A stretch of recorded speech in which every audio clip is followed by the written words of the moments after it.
everybody. As Craig said, welcome. He's already explained the Q&A and the chat. Just a note to that Q&A, if you would like your question to be anonymous, don't forget to click the anonymous button and then you'll remain anonymous. So it is there if you need or would like that. The picture on our screen, if you are looking at your screen this morning, is our campus with the backdrop of what we today call the city of Calgary. Our campus and the communities around us are situated in an area that the Blackfoot tribes traditionally called Mokintis, which means the meeting of two rivers, the Bow and the Elbow. We are located on the traditional territories of the Blackfoot and the people of Treaty 7, which includes the Siksika, the Piikani, the Kainai, the Tsuut'ina, the Îyârhe Nakoda of Bearspaw, Chiniki, and Goodstoney. It is also home to the Métis Nation of Alberta. And look at all the green on those trees. We're getting there slowly. It's coming. Well, I hope with any luck, we're out of the minus 30 Yeah, maybe. stuff.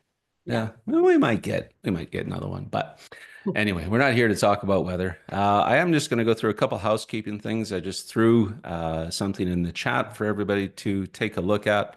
Please do follow us on LinkedIn, follow Say Corporate Training, connect with me and Jenny on LinkedIn. We are more than happy to connect. The next two sessions we have coming up, we're going to be talking about one-on-ones.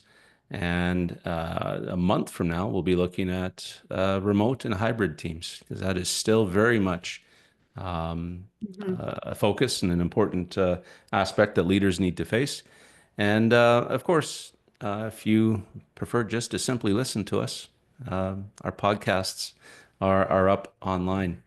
And there we go. Oh, finally, I would say, if you do have a question that you want to pose to us, not necessarily today, but at some time, please do use leadership.questions@sate.ca, and we will do our best to answer those.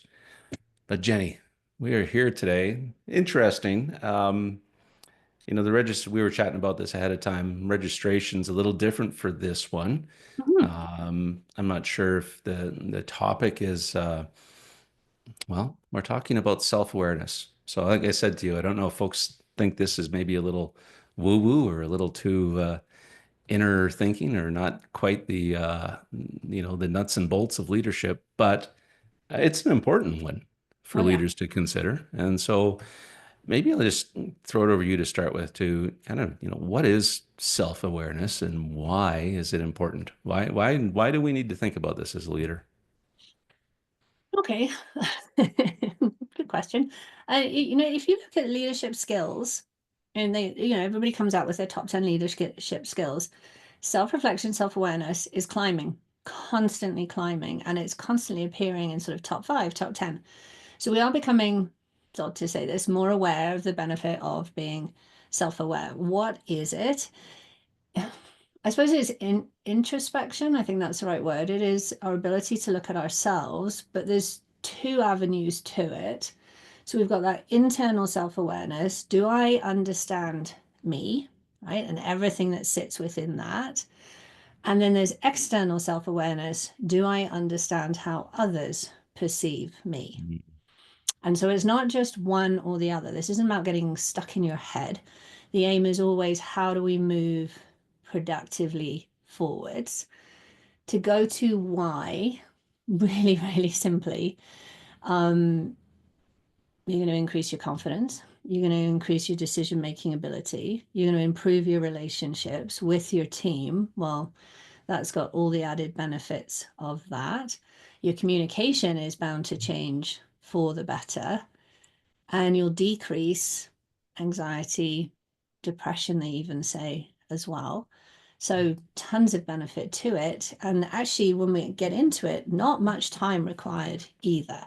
And that might be one of the biggest barriers, I think, that sits in front of people. Yeah, it's important. You touched on something there that I hadn't really thought about, in terms of, the internal and the external.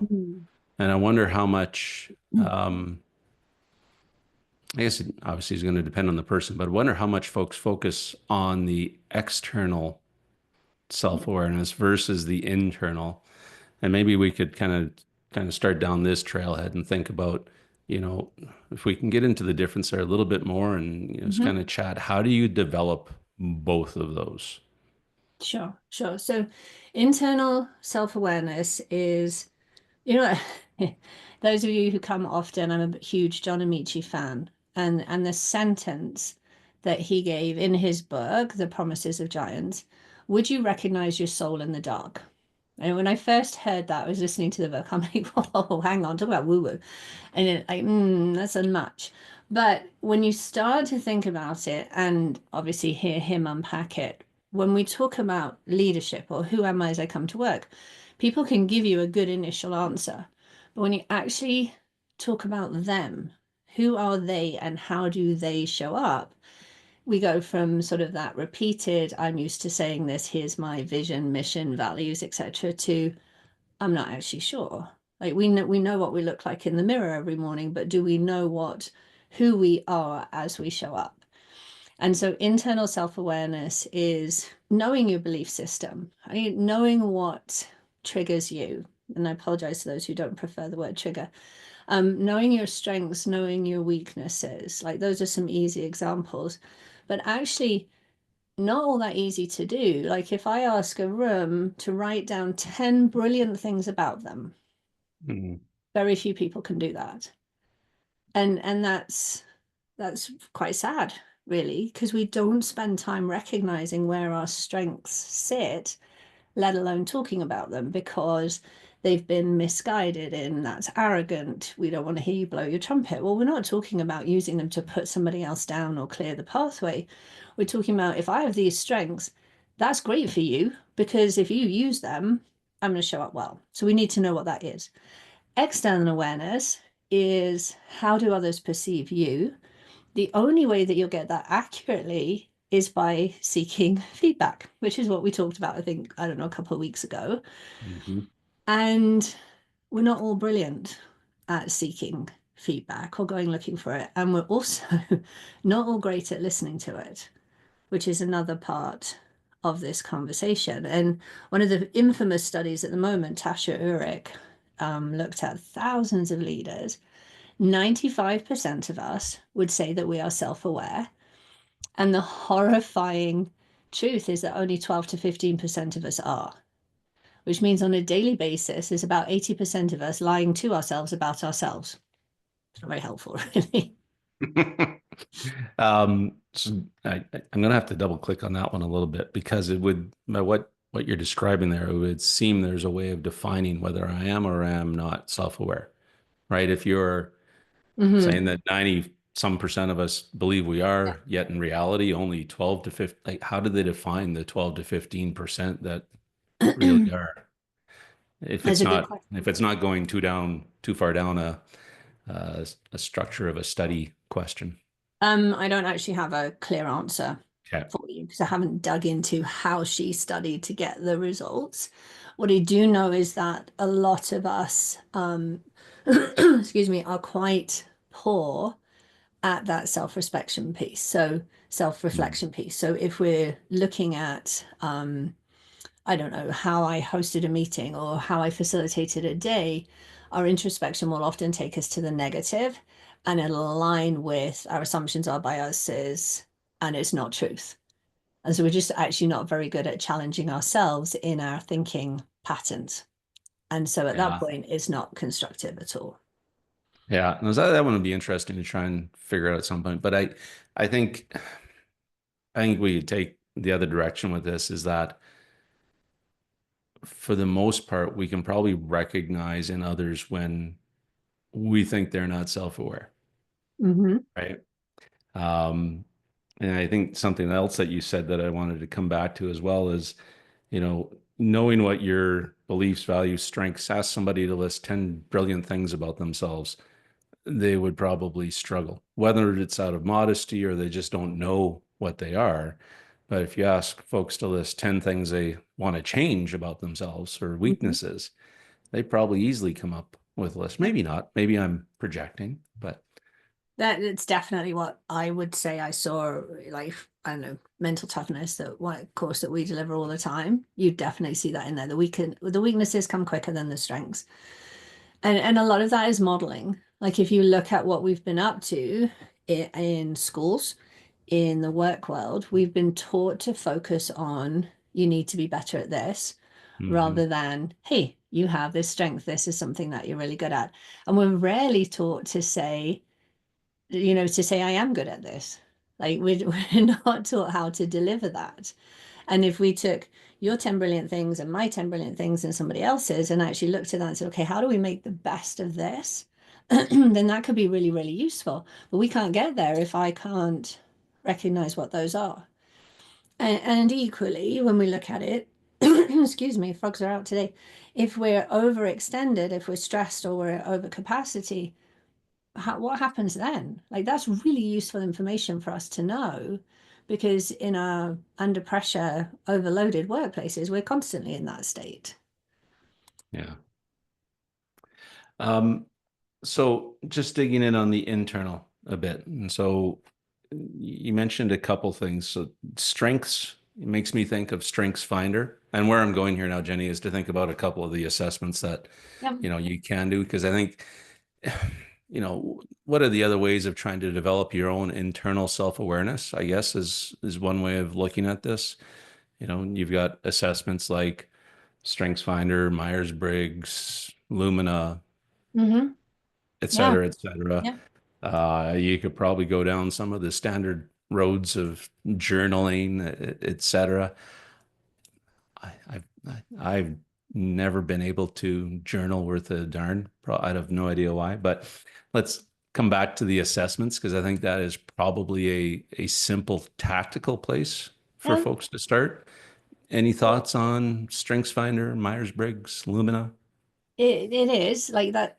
That's a really good place to go to. And so hmm, they all have their value. Some are more personality based. So Myers-Briggs, DISC, Lumina are more personality based. StrengthsFinder is helpful because it helps to sort of bring words to for you to describe your strengths and how they show up. And StrengthsFinder, I Mhm. forget them now, but it divides them into categories. So we have Yeah. influencing strengths and we have I don't know, collaborative strengths. And so the different sort of buckets within there. Yeah. And then you've got ones as simple as emotional intelligence as well. So knowing how your emotions show up. So we often see in emotional intelligence, people recognize the difference between their assertiveness and their empathy. If you have a ton of assertiveness, that means you're able to stand up for what you want, think, feel, need, believe. But if you don't have as much empathy, your ability to give space for somebody else to be there is less. So when those two are out of balance, you're going to come across as bossy, dictatorship, possibly even arrogant. Um, Females listening, that word that begins with B that Sate doesn't like us to say out loud. All of those, when then that's a simple unbalance. So when you become aware of that, it's like data for you, then you have a choice. And there's the big piece too, is as your awareness grows, you have a choice. But when you think about it, even if we take that assertiveness and that empathy example, if I am aware of that, all of a sudden I don't have to go through all those tensions that have been created by that. I have a choice to make a change. Then I can have a better relationship, or I can just enable somebody to hear me when I've got something to say rather than them shutting down because they're like, oh God, here she goes again. Fair point. Um, Sorry, just got distracted by a couple things going on in the chat here.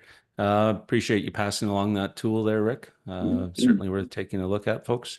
There's a question here. I might need some more background on this question, though, Colleen.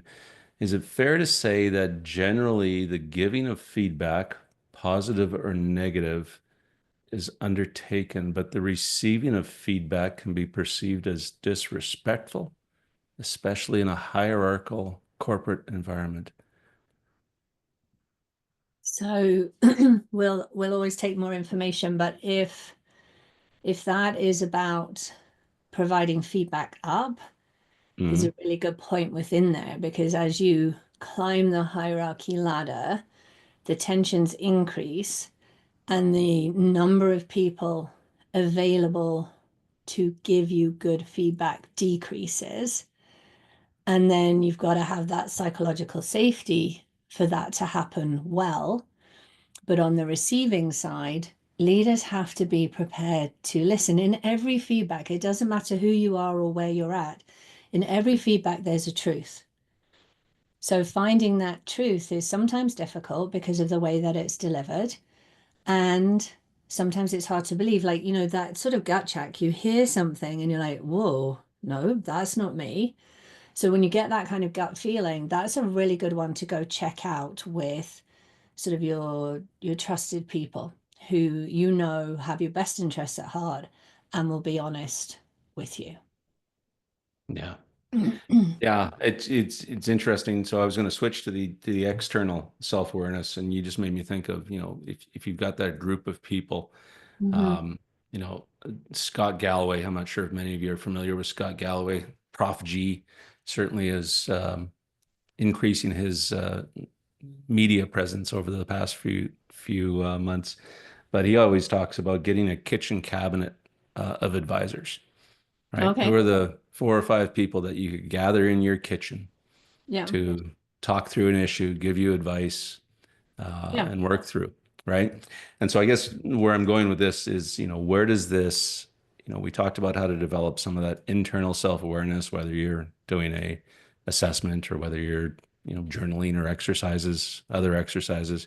How do you develop that external, right? So this kitchen cabinet's good. What other approaches could you take? Yeah, the kitchen cabinet, your front row people, I think Brené Brown refers to them as a square squad. In our strategies to take away, Yeah. I've said find your constructive catalysts, the people who will add to your thinking. So knowing who they are is a really good place because that external self-awareness is really hard for us to do. There's an interesting piece in here as well. Going back to assessments, one of the free ones that anybody can take is on a website called positiveintelligence.com.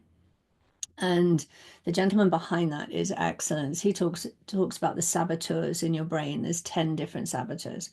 One of those saboteurs is pleasing. And so in external self-awareness, if I am a people pleaser and I don't know myself, I can very quickly fall into the trap of, oh, I've got to do this to make sure that Craig's happy. I've got to do this to make sure that so-and-so is happy. And again, that's not actually helpfully serving us. So the two have to come together. We have to spend some time on understanding ourselves. So if I know that I'm a people pleaser and I receive some feedback from you, that sort of guardrail is in my head. Because Hmm. if I'm not paying attention, I will bend towards just trying to make sure everything's right, sacrificing what I need in that space to grow, to move forwards. The aim is always to move productively forwards. And so that just increases the space of conversation. So the two run together. Um, Coming back to external, we really are looking at how many different ways can I take feedback and understand feedback. And the problem that we have, we spoke about this a couple of weeks ago, is we wait too long for feedback. And then it comes as a tidal wave, and we actually find it really, really difficult to decipher what we need to take away and what's actionable. Yeah. And I was just thinking something as simple as a keep, stop, start Yeah, exercise is yeah, potentially, I just did one with my team here recently. It was fascinating. yeah. Some things in there I thought, okay, I can see that. Some other things, it was nice to hear the feedback, and there were some other things I'm like, I appreciate that, but that's not changing, right?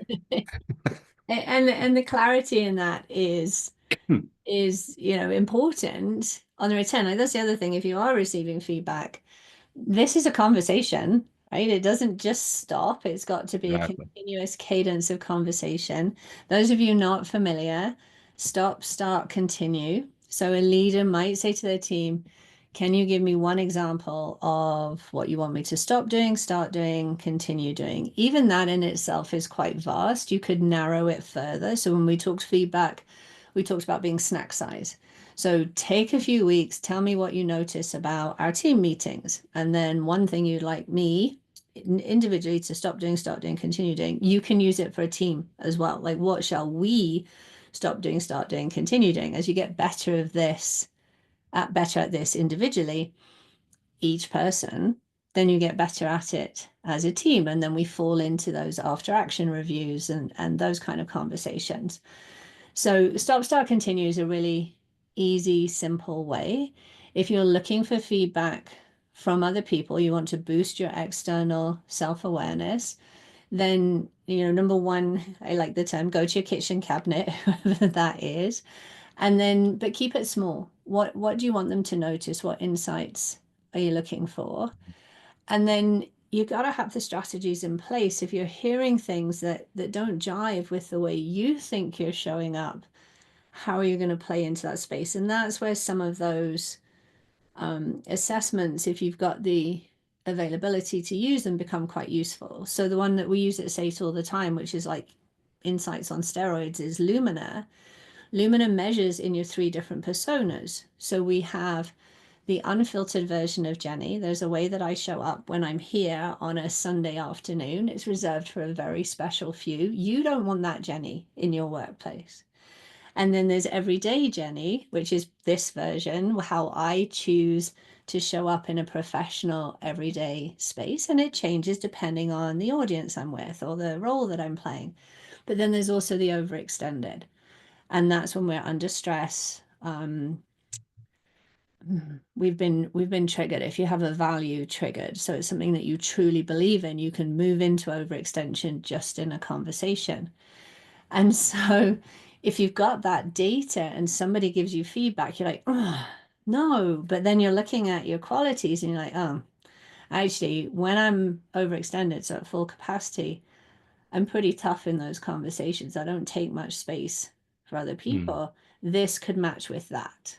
Now that's useful. Okay, what was it? Notice the what in that question, not why did I snap back at Craig, but what was it that caused me to react differently than I normally do? Now that's a helpful conversation. Yeah. Perfect. I can't help but think of when you start talking about unfiltered Jenny and everyday Jenny, I think of Seinfeld with Relationship George and Coffee Shop George and World Circle. But that's an entirely different podcast. We have a few questions to get here, Jenny. What if your experience has always been in with a very assertive environment? How do you become more aware of how you show compassion and self-aware of how you show it? I think there's always space. Okay, I might not be answering the question correctly. In a highly assertive environment, where I would go to is remembering that we're all human.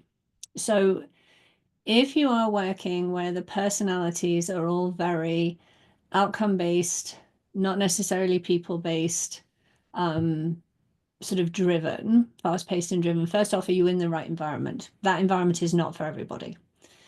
Secondly, if you want to be aware of how you show compassion to other people, the question is right there. What have I done today to show somebody that I cared? And that might be as simple as a smile and a recognition of progress that they've made, or a particularly valuable contribution in a meeting, or perhaps they asked the question that nobody else would, right? There's lots of little places when we're paying attention, we can see those windows to step in. And then, Craig, to your point, journaling. When we say the word journal, everybody goes into these beautiful, what do they used to do? The dot journals and drawing and Oh, yes. sketchnoting. And journaling is simple as if you keep a notebook or a digital note at the end of a meeting or the end of the day, 10 minutes. What went well today? What would make it even better? Like it can be two lines.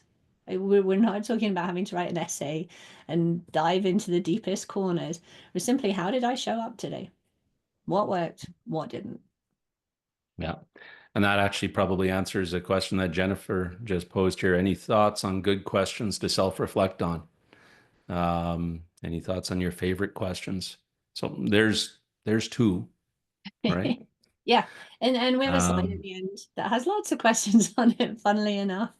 yeah. Um, my I favorite is what went well and even better if, because, sorry, Craig, No? But if you start with what went well, we avoid the toilet spiral.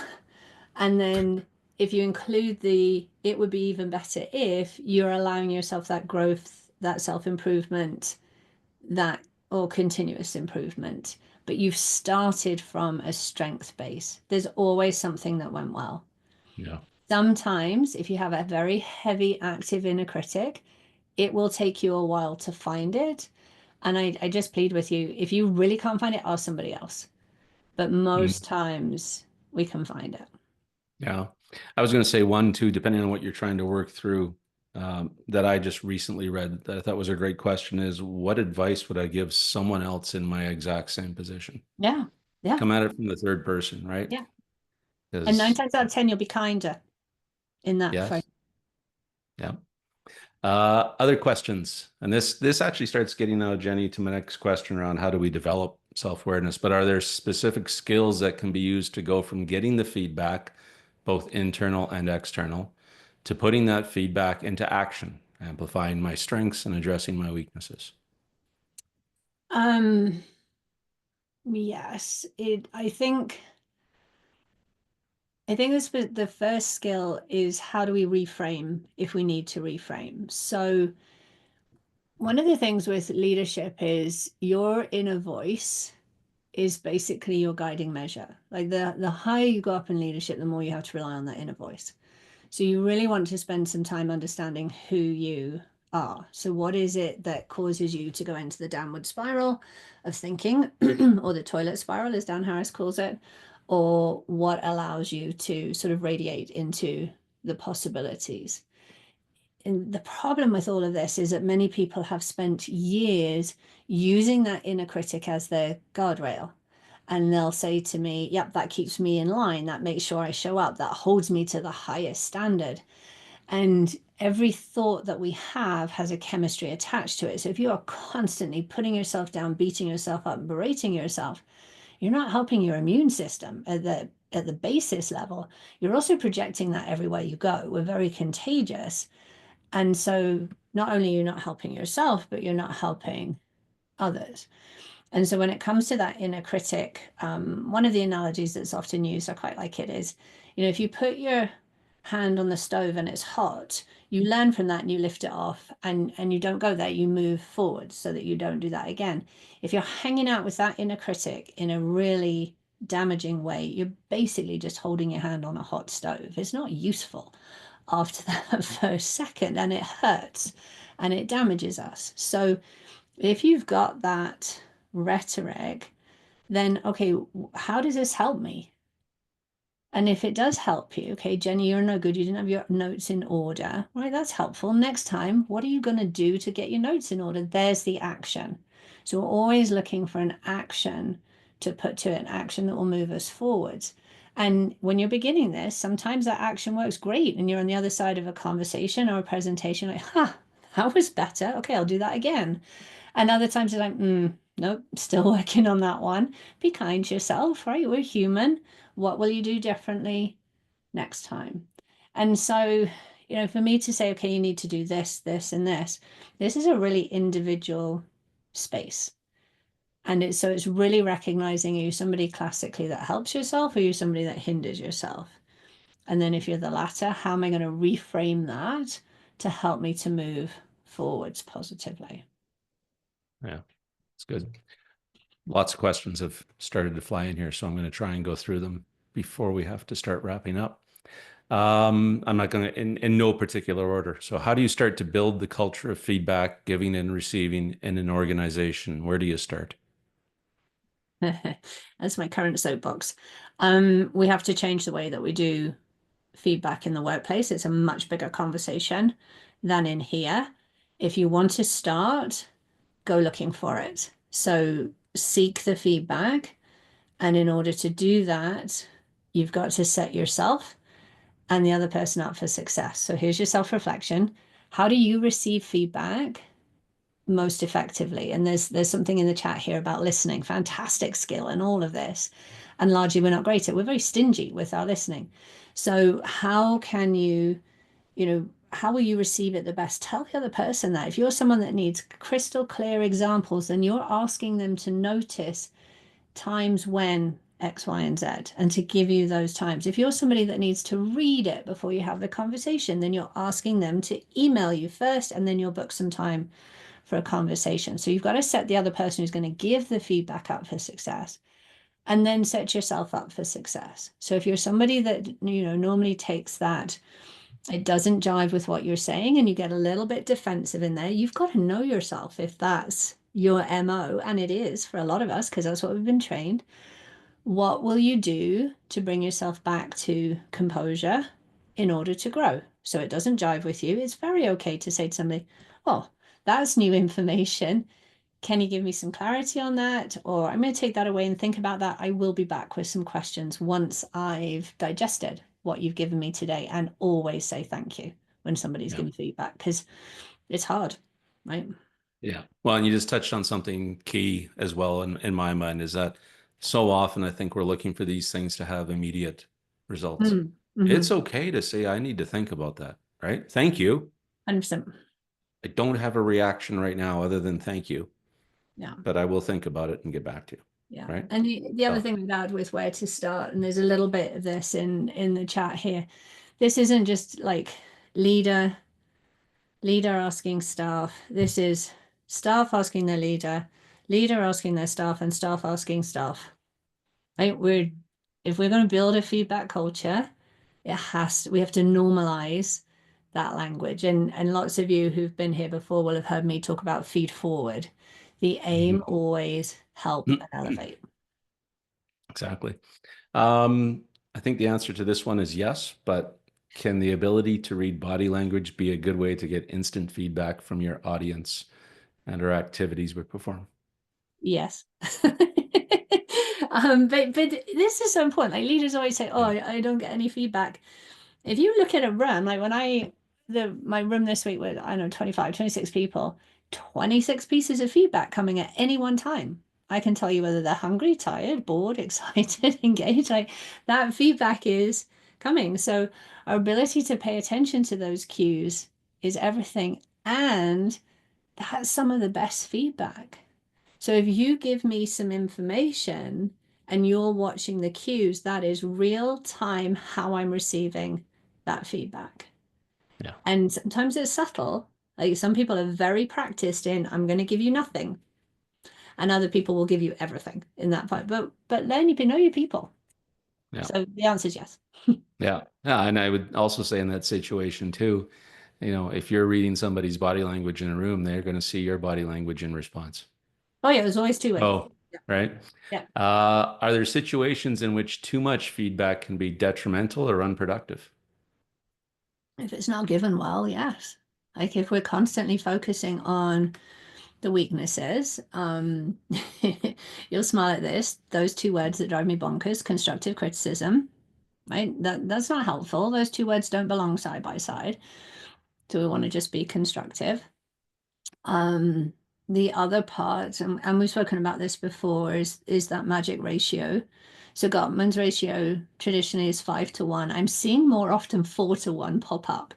So we got to do some digging in there. But for constructive to that one essential interrupt. So I think that's another thing for us to think about is what are we giving feedback on and when? Like, are you actually catching people when they do the right thing and a great job? And I'm not talking about the day job. We don't need ribbons just for showing up, but we do need to know that we're on the right track. We do need to know that somebody notices when we've gone above and beyond for somebody else or reached out to help. And so the other thing with feedback too is there is a choice. Can I offer you some feedback? No, thank you. Now, if it's a leader and an employee situation, right? Well, maybe it's the leader's job to give that feedback. But in which case, okay, what's causing the no thank you? Has there been too much? Are they on their own version of the edge of the cliff? And actually today they're not going to hear you because everything they're doing is just keeping them here for the day. Well, then that's one of the rare cases when tomorrow might be a better day for the conversation. So there's lots in there. The answer is Yeah. yes again. Yeah. I think the answer to this next question is also yes, but Is self-reflection best done right after an event, during it, or a while after, or maybe all three? Maybe all of above. I Yeah. be careful of during, Yeah. especially if you're a big thinker. Um, if you are effective in your what do we call that? Effective in your positive self-talk, then during might be actually really helpful because we're going to do Mm. this. Like your confidence does this. So Yeah. I say something in front of a huge room and I don't get the response I'm expecting. If I have the ability to be able to pause and then move on, then that's helpful. If that thinking says, no, you got this, like just carry on with where you're going. If I'm going to pause and say, well, see, you shouldn't be here, you're not qualified, that's not helpful. So during, we want to be really careful with that. Yeah. The interesting part between immediately after and then sometime after is you're likely to get different answers for yourself. So that's where the one-line journal comes in quite useful. If you're going with what went well and even better if, that would be a curious experiment to run for yourself is do I think the same way immediately when the adrenaline's high or whatever the situation is compared to when I've actually moved on a little bit. Maybe isn't as important as it was yesterday. Yeah. Um, Given that self-awareness is so challenging to build, the Mm, reality of leadership is that you will be working with a team of largely unaware professionals at any given time. I'm going to say you may be working with a team of largely unprofessional. I'm taking some liberty there to yeah. adjust it. But at some point, we have to move on from worrying about someone unwilling to see or change behavior. How can you move forward in the work as a team in a healthy and constructive way, even when everyone in the room is aware of the issue? Or can you?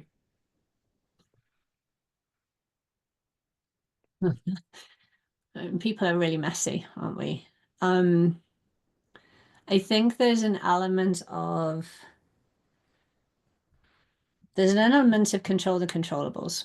So really what we individuals are concerned with is what is my value and contribution in line with the behaviors that we want consistently to create the culture of our team.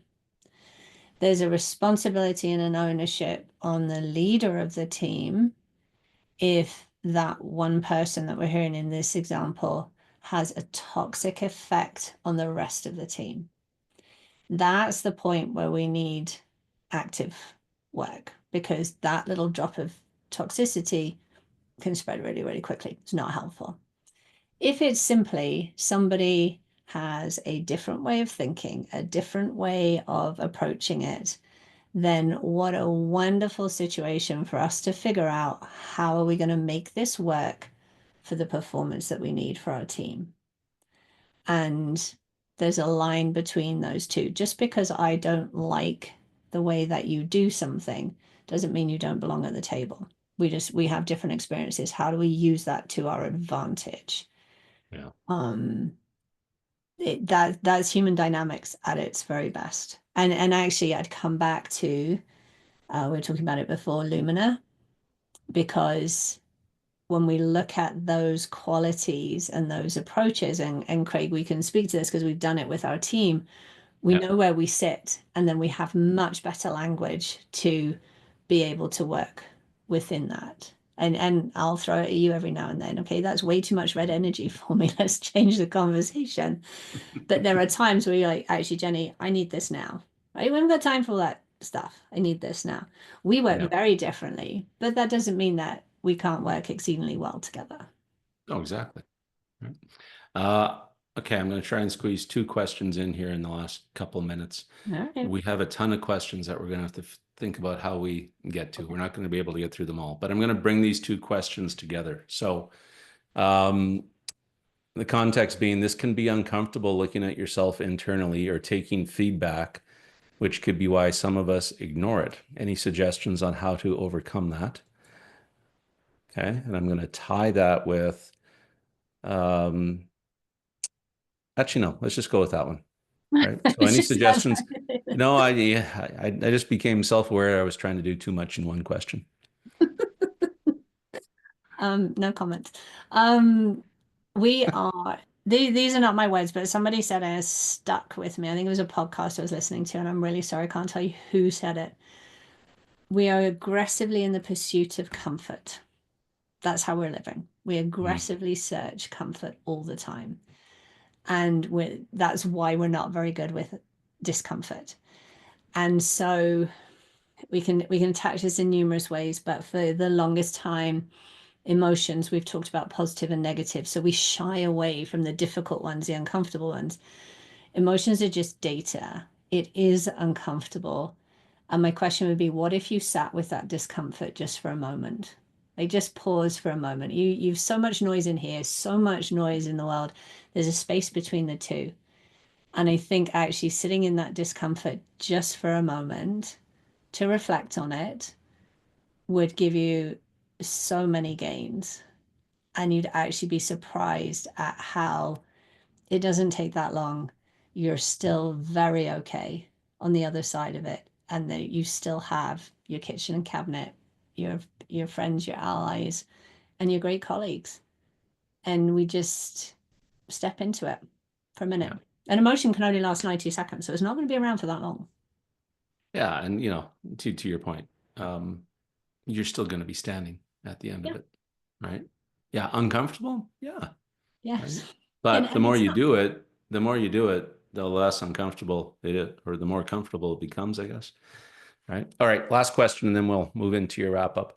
Back to self-reflection. What are easy to implement strategies to weave reflection into my daily routine without sacrificing productivity? Yeah. The easiest way is even right now, because most of you probably have us in the background and something up on your screen that you're working on. Go to your calendar and book some time with you. 10 minutes, 15 minutes. That's the easiest way. Is most people struggle with the space for it. And then your first job will be, what do I need to notice? And so maybe it's on that internal self-awareness. Can you jot down, we talked about these, Craig, the 3 non-negotiables that you hold true in the workplace, your top 5 values, your 10 brilliant things. Start there. What are 10 things that are brilliant about you?